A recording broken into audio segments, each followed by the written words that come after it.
I have sat in a great many recital halls over the years. 41 years in a primary school music room will do that to a person.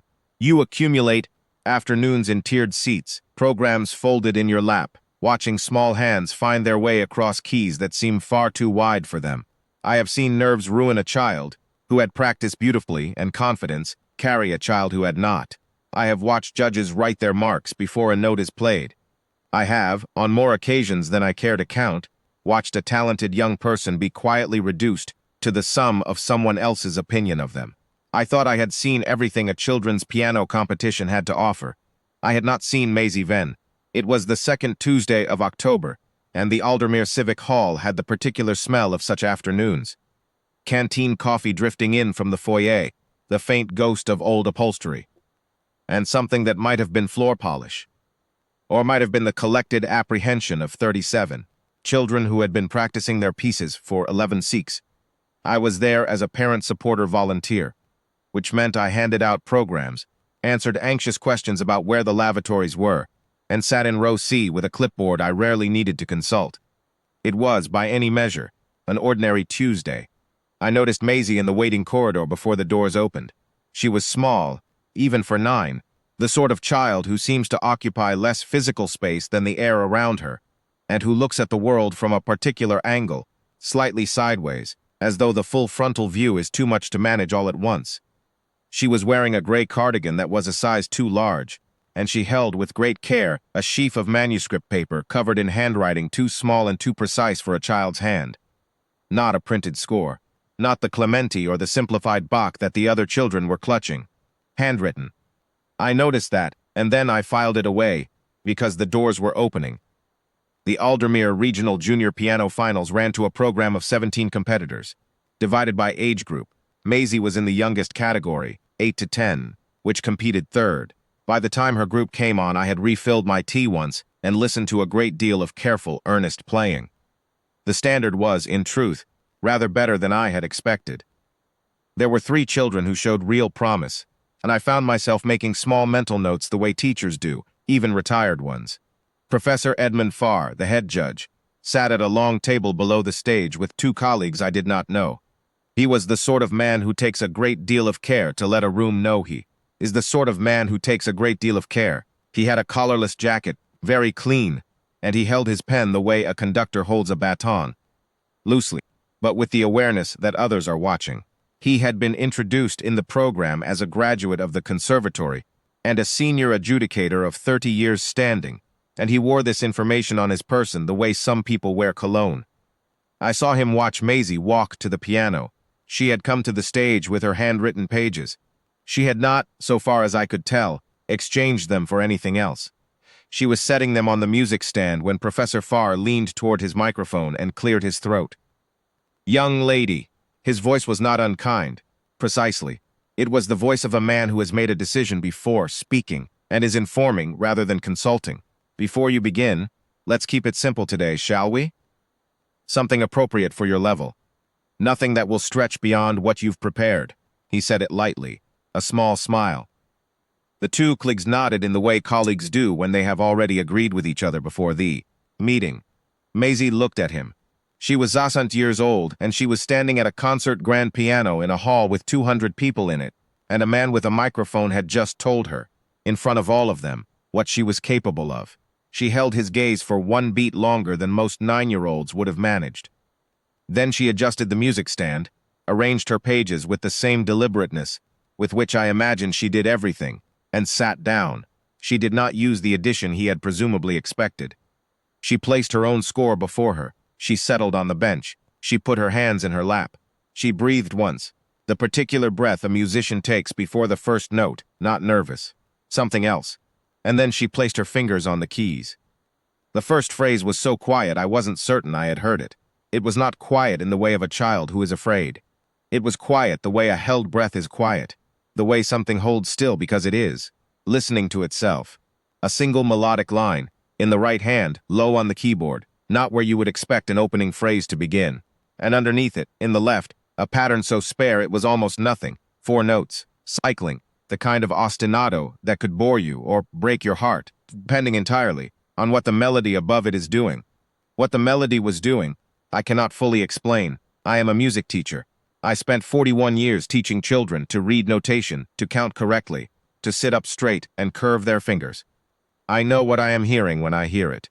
And what I heard in that first 16 bars was something I had not been prepared for. The phrase went somewhere I did not predict. It reached for an interval that should have been too large for the context.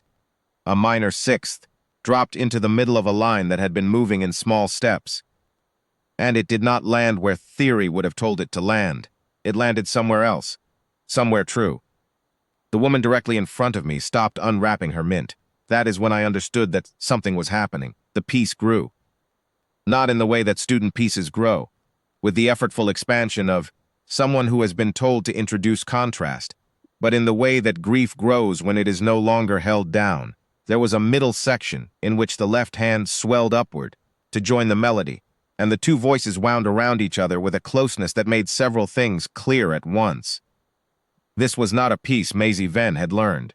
This was a piece Maisie Venn had written, and it had been written for a specific person, out of a specific feeling, and those two facts were audible in every bar. I learned later, from Mrs. Telford, who ran the hall's administration, and who, unlike certain judges, paid attention to the registration forms, that Maisie's mother had been in the hospital since August. A long illness, the kind that announces itself quietly and then refuses to leave.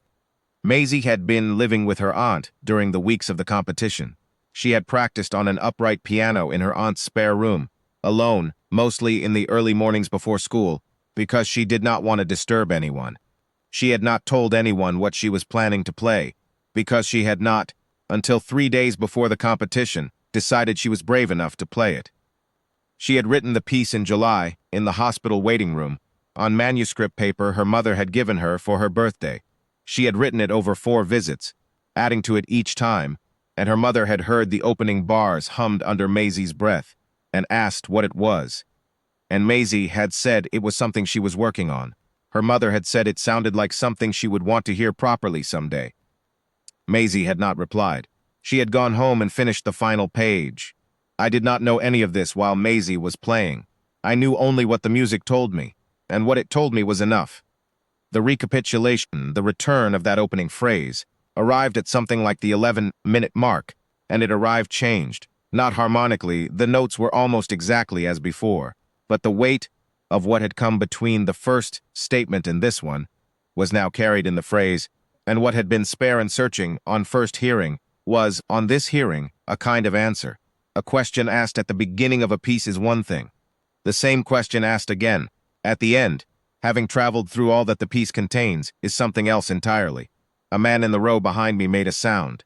Not a sob, not quite. The sound a person makes when they discover, unexpectedly, that they are about to weep and are trying to decide whether to. He was not the only one. I looked at Professor Farr. His pen was on the clipboard. He had set it down. Not placed it, set it down. The way you set something down when you have been interrupted by something more important than what you were doing. And his hands were in his lap. His 2 colleagues were both quite still. One of them, the woman on his left, had removed her glasses and was pressing the back of her hand to her mouth. She was not looking at her notepad. Maisie played the final bars. They were very simple. After everything the piece had traveled through, the final page was stripped almost bare. The left-hand pattern down to 2 notes. The melody in the right, finishing not with a resolution but with a suspended chord that was held, and then resolved by a single note, an octave below the expected one. The kind of ending that doesn't close a door, the kind that leaves it open. She lifted her hands from the keys. She put them in her lap, the way she had put them there before she began. The hall was silent, not the silence of an audience composing itself for applause. A different silence. The silence that happens when 200 people are for a moment in the same place without intending to be. The woman in front of me had both hands pressed over her mouth now. The man behind me was very still. Someone far to the left in the seats that lined the side wall quietly blew their nose. Maisie sat at the piano and waited. Professor Farr picked up his pen. He looked at it. He put it down again. Then the applause came.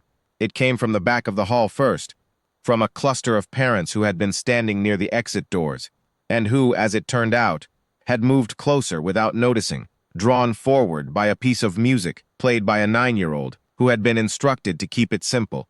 It moved forward through the hall like a tide moving in, and by the time it reached the front rows, people were on their feet, and the sound was no longer merely applause, but something the body produces when it has been moved past the point that polite expression can manage. Maisie looked up from the keys. She seemed briefly surprised, not by the ovation, I thought, but by the fact that there were so many people in the room, as though she had, for the past 12 minutes, forgotten they were there.